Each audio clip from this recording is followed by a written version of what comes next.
It's all the local news that matters, sliced and diced and hand-delivered to you in 27 minutes or less. Stay with us. Your Week in Review is next.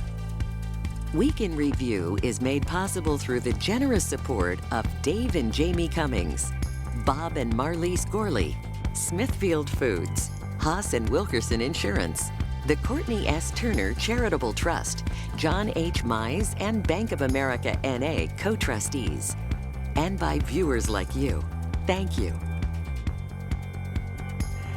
Another extraordinary week of news, and we're looking forward to dissecting those headlines with you this half hour. Welcome, I'm Nick Haynes, tracking the stories you didn't even know happened this week and the news you did see but are still confused about are our news reviewers from KCUR News. Brian Ellison, the host of the political podcast Missouri State House Blend. And from 41 Action News, reporters Stephen Dial and Kat Reed. And from your Kansas City Star, columnist and editorial writer Dave Helling. If I asked you to tell me what you're most sick of right now, chances are good you might say snow, and that's true for your local and state governments too. It's costing them a ton of money. The Kansas Department of Transportation reporting this week that Kansas now on track to have its worst winter on record when it comes to spending. Right here in Kansas City, they're busting the budget too. Missouri has bigger problems though to worry about than just the cost of shoveling snow. The state budget director saying revenues are down 7% on last year, and that's left lawmakers looking for new ways to bring in cash. So how about going after people who drive electric cars and hybrid vehicles? Did you see that story? MoDOT says the change is needed because the current system is outdated. Some say they're feeling punished for buying more fuel-efficient cars. If the change happens and your vehicle gets 29 miles to the gallon or fewer, you would pay $24 to register. Let's say your car is more gas efficient and gets 34 miles per gallon. Then you'd pay $54 to register your car. And if you have an electric car, you would pay $210. I think it sounds a little rigged. I don't think that people should be upcharged for buying a more gas-efficient vehicle. Wow, that narrator sounded awfully like Stephen Dial. Stephen, is that because people who drive hybrids and electric vehicles are just simply not buying little to no gas and therefore not contributing to the gas tax that helps improve the hybrid? Partially, and I was talking to MoDOT officials in Jeff City, and they were saying, look, we have not changed our registration fee process in decades, and they were saying that more and more cars, more and more people driving cars are going to have more energy efficient cars, meaning using less gas, meaning not paying the gas tax, especially without residents voting to increase the gas tax. Now MoDOT and all of these highway agencies are trying to find ways to funnel money in. They just won the state a $1.5 or $6 million grant to help the Department of Revenue implement this. But you could see why people who drive Priuses and electric vehicles would feel somehow they're being punished by this. I can see why they would be frustrated by this. One thing that I was going to point out is revenue may be down 7% right now, but taxes are still coming in, so that number could be moving. And you have to remember, in Missouri, there's also the issue of under withholding under the new tax law. And so you will see that number kind of budge, not just from maybe electric cars, but this year, particularly from the taxes. But they're looking for lots of ways to find new money, Brian Ellison, like Kansas sports betting also now being seriously considered too in Missouri. How seriously? Pretty seriously. I spoke a couple of weeks ago with Senator Denny Hoskins from Warrensburg. He's sponsoring that measure. But it's not just Missouri and Kansas. 34 states have either already legalized sports gambling or are exploring doing so in this year's legislative session. His argument is, look, tens of millions of dollars, maybe more than that, are being spent by Missourians every year in illegal sports betting now. Why shouldn't the state have a piece of those funds? If Missouri lawmakers are looking to find loose change lost in the back of the sofa, what about ending the $3 million the state gives every year for the upkeep of Kauffman and Arrowhead stadiums? I saw lawmakers hearing testimony on that this week. Given how popular these sports teams have become, do they really need to continue to get tax dollars from a cash-strapped state? They're not going to say we're leaving if they don't get $3 million, are they? No, someone else would have to come up with the money, Nick. I've talked about the lease agreements and the state's involvement on this show for probably 30 years. That's how far this goes back to deals cut in the late 1980s to provide state money. Originally, it was $2 million for the Truman Sports Complex. Eventually, it became $3 million.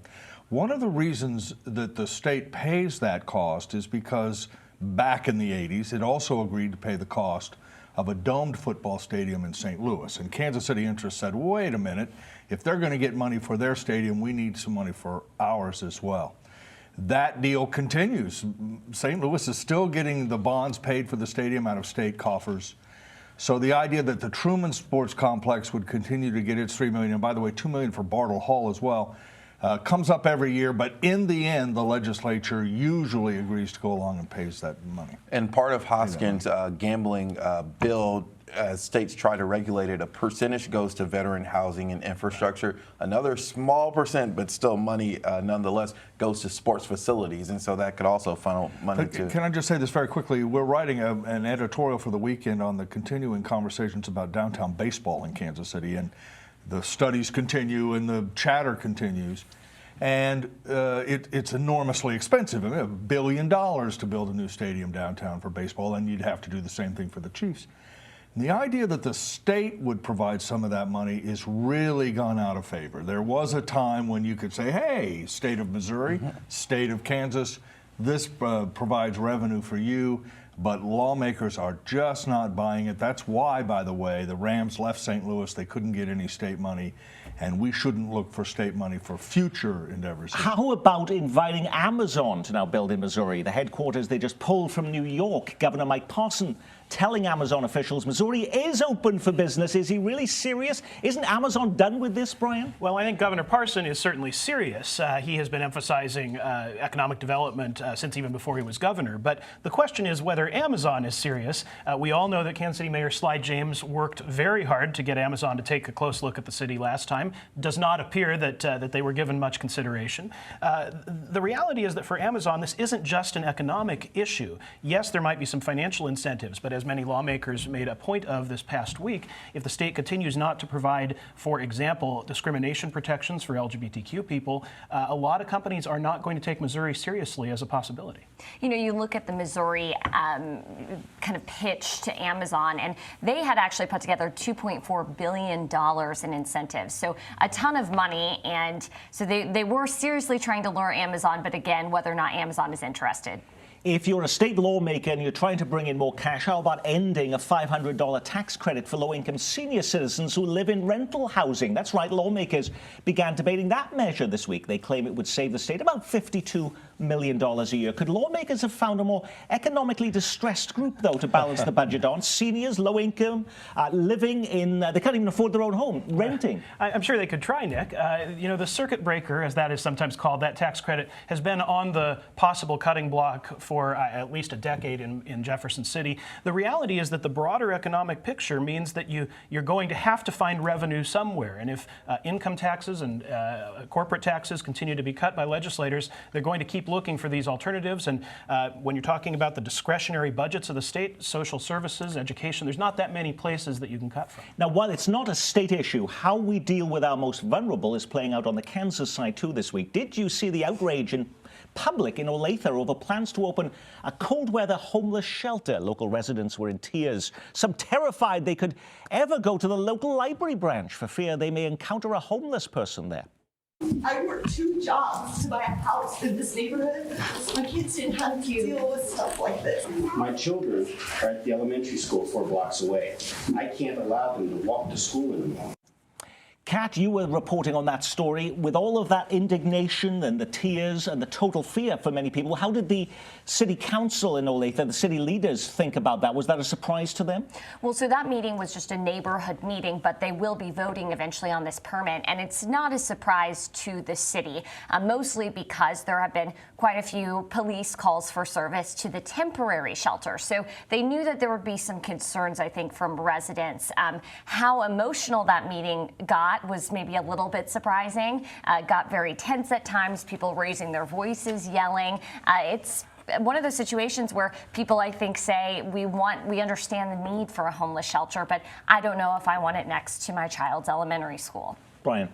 No, I think that's, we talked a couple of weeks ago about snow removal. It's always about the local impact that these problems have on a person and the very limited ability of the government to meet everyone's needs and make everyone happy. And I think that's what we're seeing in Olathe as well as in some other municipalities. Now, on the struggling to make ends meet topic then, Brian, we can't fail to mention how the head of Johnson County Community College is now facing some uncomfortable questions this week after he is recorded saying at a Washington hotel that no one who goes to the JCCC struggles schools. I walk the parking lot, he says, and see a whole lot of very nice cars. Show me anyone who struggles. The college president, Joe Sopcich, now saying those remarks are taken out of context, while not denying he said the words. He claims he's done a lot for students since becoming president in 2013, including expanding scholarships and a food pantry.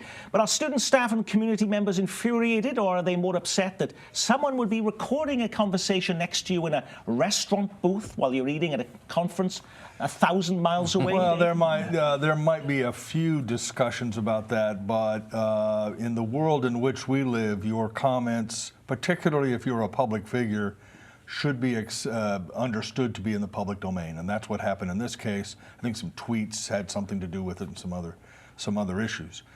The governance of community colleges in Kansas may soon become a bit of an issue, not just at Johnson County Community College, but all of them. I wrote a story this week, and KCUR did some good work on a young man who died on the after a football practice out at Garden City Community College. And the buck passing in that particular case is enormous. In this case, out at Johnson County Community College, the buck continues to be passed as well. The issue is whether or not JCCC should be a low-cost post-secondary opportunity for most people. And as tuition goes up, that's going to be an issue, and you can't wish that away. You can't comment on the quality of the cars in the parking lot. You have to deal with that. This came up, though, by the way, because of a $1 per credit hour tuition increase. And I was looking at the cost there, $94 a credit hour in Johnson County, which is actually much, much lower than it is to go to any of the metropolitan community colleges, Penn Valley on the Missouri side. Right. I think that's an excellent point. And it's probably worth noting that as much as we focused on sort of the tone deafness of the president's comments, the underlying issue is a really serious one. In Missouri, we have talked a lot about investing in workforce development. Well, what that translates to, when you get past the buzzwords, is investing in programs like trade schools and community colleges, certificates, sort of educational programs that are different than the traditional academic degrees. And so what that means is we're going to see more emphasis on places like community colleges, not because people are economically required to go to them, but because that's the better pathway to a job that is profitable and meaningful. And Right. I think we'll see more of that. And the other reason that JCCC is important is because taxpayers support it. It isn't just supported by tuition costs. Property taxes and other taxes go to maintain the school. And for the president to talk a little bit about the quality of the automobiles and not reflect on the quality of that campus, which is a pretty nice campus for a community college, beautiful and very large and growing. I just think that people are going to start paying a lot more attention to the support for those institutions, their role, as Brian suggests, in providing a workforce, and whether or not they are fulfilling a mission to the people of the state of Kansas. We know that some people's eyes glaze over when they see video of state lawmakers at work. In fact, some of our own production staff start to yawn. But in many respects, what happens at our state capitals can be more impactful to your daily life than what happens in the corridors of power in Washington, even though that gets far more attention, grabbing the headlines in Kansas. Bills prohibiting the state from recognizing same-sex marriages. In fact, one measure describes same-sex marriage as a parody marriage, and it would also bar the state from recognizing transgender individuals. Meanwhile, in Missouri, lawmakers pushing a bill to allow Bible classes in schools and to ban abortions once a heartbeat can be detected. These are very important issues to a number of Missourians. Others, though, say with so many problems in both states, why are they spending time on these? But given how expensive it is to fix state highways and provide school funding, maintain prisons, are these kinds of bills powerful statements that can be enacted with basically relatively little cost? No, because the cost comes later on once they're passed. You look at the court battles that some of this legislation could bring up. But to be fair, most of these just wouldn't end up becoming law. Brian. Right. I think that's an excellent point. These are introduced. That doesn't mean that they'll even get hearings in committees, much less have a serious chance of passing. Although some of them might pass. I mean, year after year, the Missouri General Assembly passes one or two more bills restricting abortion rights, for example. In the past, that has been, some would say, a political move. It's a move to ensure support among a conservative base. But at the moment, given the changes in the U.S. Supreme Court, some of those bills from some states, and it might as well be Missouri, are going to make their way up through the system and potentially limit abortion rights across the country. I see in the state of Kansas, they're now wanting to have video in every single one of the committee hearings so people can actually see what's actually happening. Would that actually reduce the number of bills like this, or would actually increase it because lawmakers will now have a platform to advocate for their positions? Lawmakers are going to propose what they want to propose, sometimes to get their name out there and sometimes for issues that they care about. On the Kansas side, I agree with both of my colleagues here. On the Kansas side, especially when you come to LGBT rights and things like that, calling same-sex marriage a parity marriage. That bill has maybe 4 sponsors. There's twice as many sponsors on a more inclusive bill, including Republicans and Democrats. Now, a lot of these bills come up because of an incident they may have seen in the news, and that lawmakers incensed by it. After a 14-year-old boy wearing a Make America Great Again cap is cursed at and told to leave a clothing store at Oak Park Mall in Overland Park this week, are there efforts to file bills in our state capitals to protect the right of political expression, that you don't have the right to belittle or attack someone just because of the hat they're wearing? Or do they already believe that the laws that we already have cover that issue? I don't believe that there's a rush to file cap relief bills in Kansas or Missouri or hat justification acts. Although the incident did draw some attention, and First Amendment issues will be debated again, as they typically are, and there's a chance that someone might offer something. But the important point is this, Nick. In Jefferson City and Topeka, the real work involves spending, taxation, education, transportation, health care, important issues, but it takes months for the consensus around those issues to congeal. That leaves lawmakers with very little to do, typically in January, February, and maybe a bit of March. And every year, bills like this are introduced on all of these topics from legislators who might be considered at the fringe of political thought. And so we shouldn't get too upset about it. We have to pay attention. You want to make sure that there is a free, open, robust debate, but it isn't as if the legislature is going to take a lot of time on some of these. Well, last week we discussed how Missouri lawmakers were pushing to set aside the recent voter-approved ethics and minimum wage laws. Now legislators are working on cutting off these questions from before they even get to your ballot box. One would almost double the number of signatures necessary to approve questions for the statewide ballot. Another would require that a 2/3 majority of voters pass any constitutional amendment instead of the 50% required now. What are they so concerned about, Brian Ellison? Well, they're concerned because the purpose of these so-called direct democracy actions, these citizen initiatives, is to do things that the legislature cannot or will not do. If you look at this past election in Missouri, there are pretty good examples of things the legislature had the opportunity to do over the years and didn't. Limiting lobbyist gifts, legalizing medical marijuana, raising the minimum wage.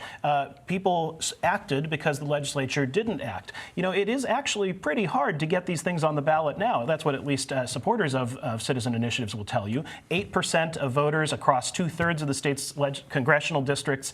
They want to increase that to 15% across all the districts, which would be, well, not impossible, but the Missouri Secretary of State Jay Ashcroft said, "Oh, it's too easy. We're getting too many of these bills coming up, Stephen." Well, and I think, and to backtrack just a bit, I think the push may be because residents are starting to find out that does their vote matter? When I did a story about the lawmakers, the House overturning Clean Missouri and the push to do all of that, I don't think residents understand that for years, Missouri lawmakers have overturned the will of the people. And I think that is getting more in the limelight. And so some members of the legislature are saying, hey, let's make it a little more difficult so that we don't have to go behind our constituents' backs and pass something. Just briefly, Jay Ashcroft does have a little bit of a beef in terms of how petitions are submitted to his office for review before they're actually put before voters or before petition gatherers, because he'll get, you know, a couple of hundred petitions that need to be reviewed, and his office is sort of saying, this is, you know, expensive, time consuming. So there is a move which we've sort of endorsed that says, if you're going to file this stuff, you have to have a filing fee of $250 or something. You don't want to make it so high that people can't just file out of nowhere. But there does have to be presumably, and people will file 10 different versions of the same petition, Nick, and that does seem a bit excessive. Once that happens, though, the threshold for getting the needed signatures in Missouri is very high now. Now, sometimes citizens collect signatures to make change happen in our local cities and counties. A group of citizens in Clay County recently banded together on a citizen petition to trigger a state audit that would lift the hood on how money is being spent by their county leaders. But rather than open up all the books to Missouri Auditor Nicole Galloway, Clay County leaders take legal action to block the probe, claiming the official state auditor is overstepping her authority. What's at stake here, Brian? Well, what's at stake is one of several issues of transparency that we're dealing with right now. You've seen legislators trying to limit the impact of the state's sunshine laws as it applies to their own correspondence, and now you've seen this effort to shut down some of what in Missouri has been a hallmark of the auditor's function, to investigate and audit local governments. It also speaks, I think, Nick, to the importance of county governance. The county commission in Clay County, like most counties across the state, is 3 people. It only takes a majority of 2 to take really significant actions that affect people's lives. And I will point out that this is not the only county or city in our area that the auditor is looking into. Raytown also took this step to get the signatures, and the auditor will be coming in to check the books there as well. Now, she's also doing it in Jackson County, which would be important. Well, let's talk about that. We can't talk about what's happening in Clay County without mentioning the drip, drip, drip, drip, drip of headlines coming out of Jackson County. There's news headlines of conflict between the new Jackson County Sheriff and the Jackson County Legislature, and the Kansas City Star claims the FBI is now looking at the personal finances of the head of Jackson County government, Frank White. It's always easy, though, to assume the worst, but is there more we need to know before casting blame or pointing a finger here? Well, Jackson County government has had its struggles over the past, for many years, but the last couple of years, particularly with operation of the jail, with concerns about the county executive, Mike Sharp, the sheriff, of course, resigning under a cloud. We do have new legislators who took office at the start of the year. They're starting to feel their oats. The sheriff, Darrell Forte, is resisting interference in the operation of the jail, which is now under his purview. So there's some pushing and shoving. But I think all the panelists have said this and believe this.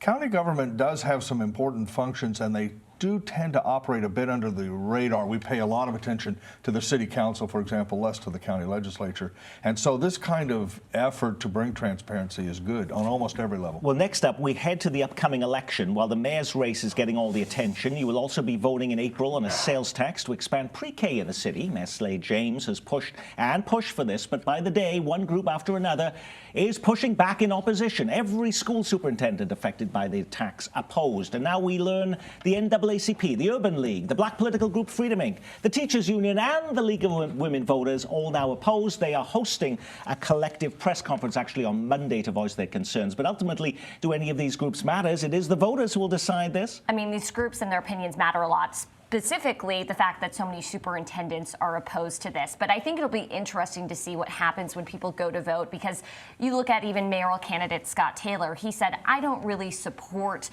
the whole governance structure of this, but I personally support pre-K, so I think that I would vote for it. I think you might have a lot of voters who say, I see the issues, but this is ultimately a good thing that I'm going to vote for. Many people get so concerned about violent crime in this community. Mayor Slade James views this as a sort of preventative effort against crime in the future in Kansas City. That's right, and as we know, Mayor James is not one to back down from a fight. I think he sees this as part of his legacy. He only has less than 6 months in office.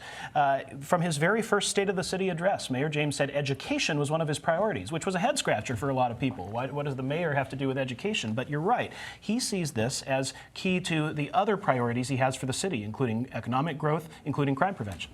Last week on the program, we dissected the upcoming race for mayor, and KCPT viewer John in Kansas City wants to know, who is Slade James supporting? Who is Slade James supporting, Stephen Dyer? Well, there's probably a lot of backroom talks of who he may be supporting, but I don't think Mayor James is going to even touch this, especially not at least until the primary part is over. And with last week's email from our viewer Sean still ringing in my ears, who says he's totally fed up of listening to one update after another on the KCI project on this program, I am refusing to mention the front page, top of the newscast story about what happened on that this week, Kent. I simply couldn't comment on that either. I don't want to upset the viewers, Nick. But there was a big story this week involving some of the agreements with the developer have passed out of a committee and onto the full council for a vote, and the FAA approved the environmental assessment on the project. So before, though, people pick up their remotes to change the channel, I'm moving on. I will say Kansas City Week in Review is a program powered by journalists, yet the number of reporters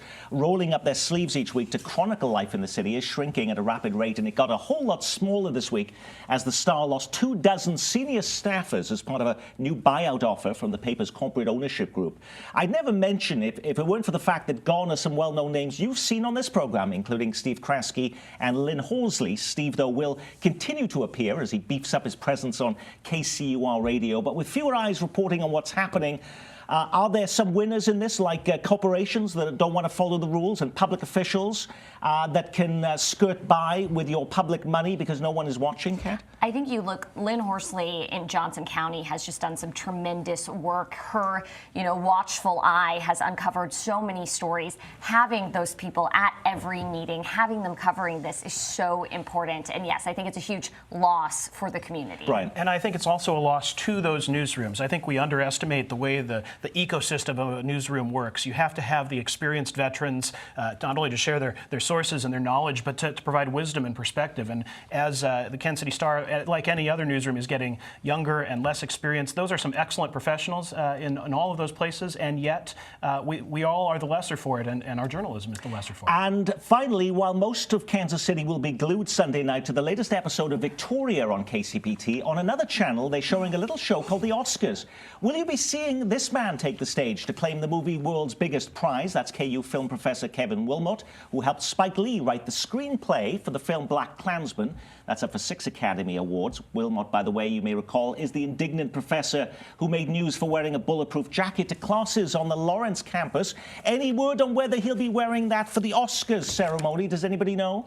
I have not heard anything about that. Security's pretty good. Okay, all righty. And that is, ladies and gentlemen, our Week in Review. Our thanks to our news reviewers from 41 Action News, Kat Reed, and KCUR's Brian Ellison.